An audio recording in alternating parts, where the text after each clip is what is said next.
Hi friends, welcome to my channel. கோதுமை ரொட்டி செய்கிறது எப்படின்னு பார்க்கலாம்.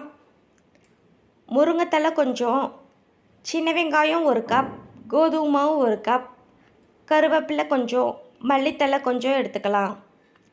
சின்ன வெங்காயத்தை நல்லா சின்ன சின்னதாக கட் பண்ணிக்கலாம். மல்லித்தலை, கருவேப்பிலை, முருங்கைத்தலை எல்லாத்தையுமே இதே மாதிரி சின்ன சின்னதாக கட் பண்ணி வச்சுக்கலாம். இப்போ ஒரு பாத்திரத்தில் 1 கப் கோதுமை மாவு, நம்ம சின்ன சின்னதாக கட் பண்ணி வச்சுருக்கிற வெங்காயம் 1 கப், சின்ன வெங்காயம் சேர்த்திக்கோங்க, அப்போ தான் ரொட்டி டேஸ்ட்டாக இருக்கும். கருவேப்பிலை 1 கையளவு, மல்லித்தலை 1 கையளவு, முருங்கைத்தலை 2 கையளவு சேர்த்திக்கலாம். காரத்துக்கு ஏற்ப வரமிளகா, பச்சை மிளகாய் எது வேணுமோ ஆட் பண்ணிக்கோங்க. 2 ஸ்பூன் ஜீரகம் நல்லா தேய்ச்சி போட்டுக்கலாம். தேவையான அளவு உப்பு ஆட் பண்ணிக்கலாம். இப்போ கொஞ்சம் கொஞ்சமாக தண்ணி ஊற்றி பிசைய ஆரம்பிக்கலாம். நிறைய தண்ணி ஊற்றிடாதீங்க, கொல கொலன்னு போயிடும். பிசைய ஊற்றிக்கோங்க. சின்ன வெங்காயத்துக்கு அளவுக்கு நான் கோதுமை மாவு எடுத்திருக்கேன், அதனால இதுக்கு தொட்டுக்க எதுவுமே தேவைப்படாது, அப்படியே ரொட்டியே சாப்பிட்டுக்கலாம்.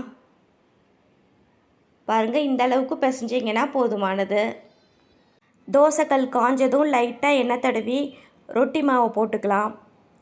இந்த மாதிரி ரொட்டி மாவை போட்டுட்டு கையில் லைட்டாக தண்ணி தடவி இந்த மாதிரி பண்ணிங்கன்னா நல்லா மெல்லிஸாக வரும், இல்லைன்னா கொஞ்சம் தடிமனாக வரும். இந்த மாதிரி ஃபுல்லாக இந்த மாதிரி ஸ்ப்ரெட் பண்ணி விடுங்க. தோசைக்கல் ஃபுல்லாக நல்லா மெல்லிஸாக இருந்தால் தான் ரொட்டி சாப்பிட்றதுக்கு டேஸ்ட்டாக இருக்குங்க.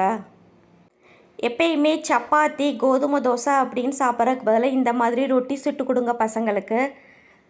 பசங்க பார்த்திங்கன்னா முருங்கைக்கீரையெல்லாம் சாப்பிட மாட்டாங்க, அதனால இந்த மாதிரி ரொட்டியில் ஆட் பண்ணி கொடுத்திங்கன்னா இதில் முருங்கைக்கீரை போட்டிருக்கிறதே தெரியாது, அந்தளவுக்கு இருக்கும்.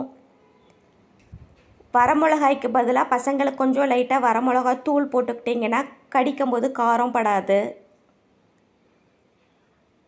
பார்த்திங்கன்னா சுவையான ரொட்டி ரெடிங்க. இது ரொம்ப ஈஸியானது, ட்ரை பண்ணி பாருங்கள். தேங்க்ஸ் ஃபார் வாட்சிங். Bye bye.